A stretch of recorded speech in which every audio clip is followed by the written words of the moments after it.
All right. Are you familiar with the concept of wild card weekend? This is wild card weekend. It's the opening weekend of the NFL playoffs, which is important to know because even if you are someone who does not care at all about football, you should know that the people in your life who do care about football are going to be very distracted this weekend because there are 4 really good games, 2 on Saturday and 2 on Sunday. It's called Wild Card Weekend for reasons that are mostly too boring to explain here. Suffice to say, it's basically the first weekend of the playoffs, which includes teams that did not all win their divisions, but they got into the playoffs anyway as wild cards. On the occasion of this Wild Card Weekend in football land, the man who has decided to make himself Washington's political wild card is the brand newly retired Massachusetts Congressman Barney Frank. Barney Frank kicked off the weekend by going on TV this morning and saying he would please like to be picked to be the new senator from Massachusetts. He said he would like to be the interim replacement for John Kerry, who's expected to be confirmed soon as President Obama's new Secretary of State. A month ago, and a few weeks ago, in fact, I said I wasn't interested. It was kind of like you're about to graduate, and they said you got to go to summer school. But that deal now means that February, March, and April are going to be among the most important months in American financial. So you'd consider it? Yes. In fact, I'm not going to be coy. It's not anything I've ever been good at. I've told the governor that I would now like, frankly, to do that. I told the governor that I would like to do that. Barney Frank then said to Massachusetts Governor Deval Patrick on national TV, he said, quote, "Coach, put me in." This is not usually how these things work, right? Most people don't publicly lobby for this kind of job. You're supposed to say something diplomatic like, oh, I'd be honored to accept the position if it's offered to me. But really, that's a decision for the governor to make. That's what everybody else does. Barney Frank, though, wild card, which is why everybody loves him. Here's how Massachusetts Governor Deval Patrick reacted to that rather surprising development just a couple of hours later. Would you have preferred that he not go public? Well, would I have preferred? Does it matter in the case of Congressman Frank what I would have preferred? In every case, I have treated those conversations as confidential, and I think in every case the other person has treated them as confidential. In Congressman Frank's case, he's chosen not to on his end. I'm going to keep my end. It is probably true that Deval Patrick has had the conversation about the Senate seat with a bunch of people. But Barney Frank is just going on TV and talking about it and saying that he wants the job. Really, nobody does it that way. The serving Massachusetts Senator John Kerry, of course, has been nominated to replace Hillary Clinton at State. We learned this week that he is now starting to prep for confirmation hearings. He was at the State Department all day Wednesday. The staff there say they now expect him to start reporting to the department regularly. They say they're now working with the Foreign Relations Committee to pick a date for his confirmation hearings. Should he be confirmed, what happens to Mr. Kerry's Senate seat is this. The Massachusetts governor, who you see on the right side of your screen there, Deval Patrick, will appoint somebody to fill the seat. So without any sort of political contest, that person gets to hold the Senate job for a few months until a special election will be held this spring or summer in Massachusetts. Now, Barney Frank is saying that while he would like to be the interim senator for a few months, he doesn't want the permanent gig. He says he will not run in the special election when it happens. The Democratic Party in Massachusetts, including Barney Frank, have now pretty much coalesced around who they want their Senate candidate to be for the Senate seat in the special election, who they want to hold the seat long term, right? And it's this guy. His name is Ed Markey. Ed Markey is currently a member of the House from Massachusetts. And what Ed Markey is doing right now to prepare for a potentially very difficult, very high-stakes battle for this very high-profile Senate seat, a race that will stand alone on the political calendar in the springtime, a race that will get a ton of national attention. What is Ed Markey doing now to get ready for that? He is picking a huge fight with the single most profitable industry on the face of the earth. Woo! Ed Markey is known in Washington for essentially being the sheriff of the oil industry. He's the top Democrat in the House on energy issues, and he has been really confrontational with the oil industry, particularly on safety issues. At a time when lots and lots of his colleagues in Congress have been quietly and happily awash in oil money. But Ed Markey has just been a bulldog on the oil industry over the years, particularly on public safety. During the Deepwater Horizon disaster in 2010, for example, It was Ed Markey who brought national attention to the fact that the big oil companies, including BP, had basically just mailed it in when it came to their oil spill response plans. These documents that were supposed to describe in great detail exactly what they would do in the event of a disaster, Ed Markey hauled the oil industry's executives up to Capitol Hill to call them on what was really in those plans. To do this. These 5 companies have response plans that are virtually identical. The plans cite identical response capabilities and tout identical ineffective equipment. Like BP, 3 other companies include references to protecting walruses, which have not called the Gulf of Mexico home for 3 million years. 2 other plans are such dead ringers for BPs that they list a phone number for the same long-dead expert. It just seems to me that for each of your companies, the only technology you seem to be relying upon is a Xerox machine to put together your response plans. To the extent that Ed Markey is nationally famous, it is for that sort of thing. And he is now looking, thinking about this for a second, he is now looking at a hugely high-profile Senate race in a couple of months that, depending on who he's running against, maybe Scott Brown, it could be a multi-million-dollar special election involving lots of outside cash.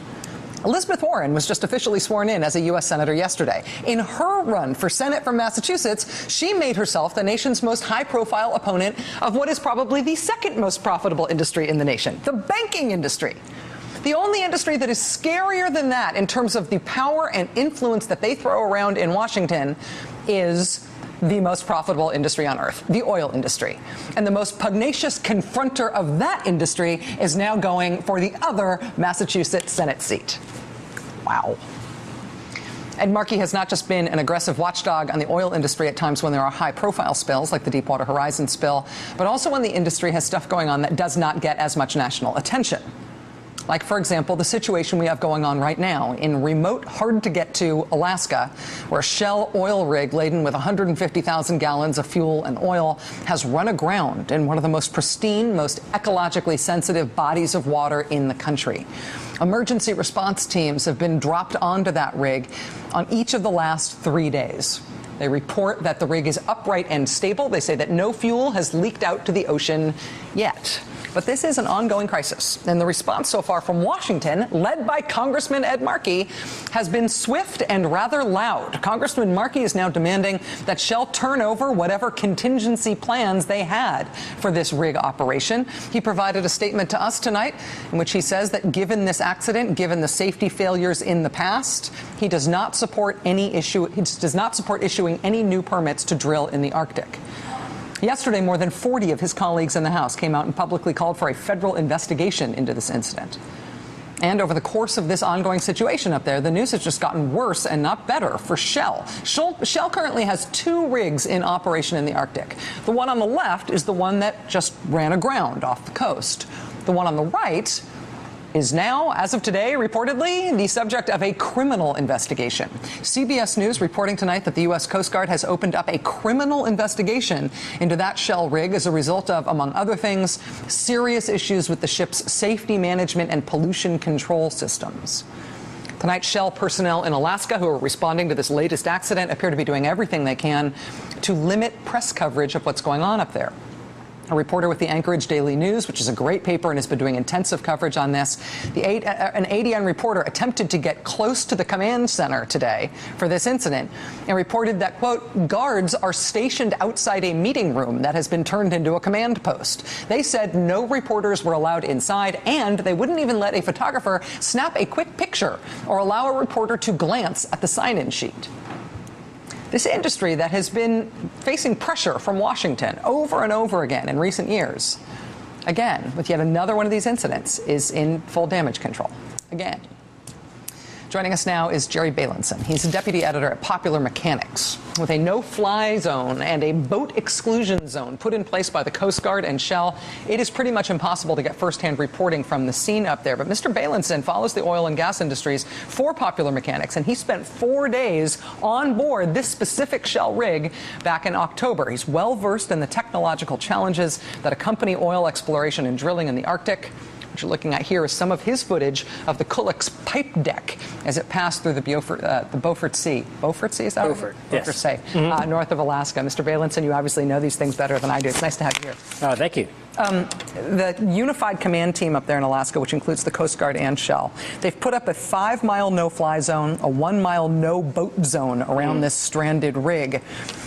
I tend to trust the Coast Guard, even if I don't trust the oil companies, but I don't know if that is overkill or if that is appropriate, given how much that will crimp the ability of any reporters to actually cover what's happening there. Yeah, it's a little hard for me to second-guess the Coast Guard, which I really love. Those guys are really good, especially in Alaska. There are helicopters flying around, and they are putting people on and off that rig. I would assume that it's for safety, and that they, those helicopter pilots are risking their lives every time they go out to that rig. So I would assume that they are trying to keep tourists and, probably journalists away, but not so much to maybe limit information as to limit access for kind of safety reasons. I don't read too much into that. Yeah, and I don't know whether or not to. As I said, I'm inclined to trust the Coast Guard in situations like this, if only purely on the basis of expertise. But it is also striking to see how much Shell is trying to keep this quiet and trying to keep reporters out and trying to keep journalism away from this, trying to downplay it. How big a risk do you think this is to this ecologically sensitive area? We're talking about 150,000 gallons of fuel and oil. It's a really great question. So there are two different issues, I think. One is this oil rig with this amount of fuel on board in this area, and the other one is Arctic drilling, and they're really two separate things. Yeah. So this is not a large amount of fuel compared to freighters that run aground. A couple of years ago, or several years ago, there was a freighter in the Aleutians that ran aground, and often those carry a lot of fuel, bunker fuel, which is very bad. It's just dark, gooey, disgusting stuff, and it's terrible to get into the water. Freighters and tankers also that run aground pose a great risk. So I think that the Kulloch is a ship that's run aground. We certainly don't want any of that fuel in the water. The thing that I think that politicians will be looking at, regulators will be looking at, is whether we want drilling in the Arctic, which is an entirely different and much bigger, in my mind, issue. Well, and that has a sort of new pointiness to it, with the prospect of Ed Markey not just being the top Democrat in the House on this issue and being, as a person who's being so willing to be confrontational with the companies on this, but potentially going into a very high-profile race and joining the Senate. That puts a real political edge on it. Do you feel like the political concerns that have been expressed around the Arctic are well informed? Do you feel like there is reason to have real political concern over that? Oh, well, sure. One of the things that happened this year is Shell went through one mistake after another, and it just had a terrible year. There was air permits that they weren't able to comply with, a containment vessel that broke in a really dramatic fashion, and a lot of even Shell's biggest critics were surprised that Shell didn't do better this year. Everyone really thought that they'd be able to pull off a year of drilling very smoothly. So there is a lot of really well-informed debate, especially in Alaska and especially up on the North Slope, about whether we should be drilling for oil in the Arctic or not. And Shell is only the first of several companies that have leases up there, and they're kind of out in front, but behind them is coming ConocoPhillips, Statoil, and some other companies. And so they're talking about real offshore industry, which has never existed up there, and that's an issue that'll be a big one in the next few years. And it's going to be continually a big one in the next few days, I think, as this situation continues to not get resolved up in Alaska. We hope that it will. Will you come back and talk to us about this more? Sure. I have heard that there is some reason to think that Kulloch may be pulled off of where it's grounded in the next couple of days. That hasn't been made public yet, but I sort of understand that that's what they're hoping to do. We will stay on it. Thank you for that. Jerry Balinson, deputy editor of Popular Mechanics, spent 4 days aboard the Kulloch back in October. Appreciate your time. Thanks a lot. Thank you.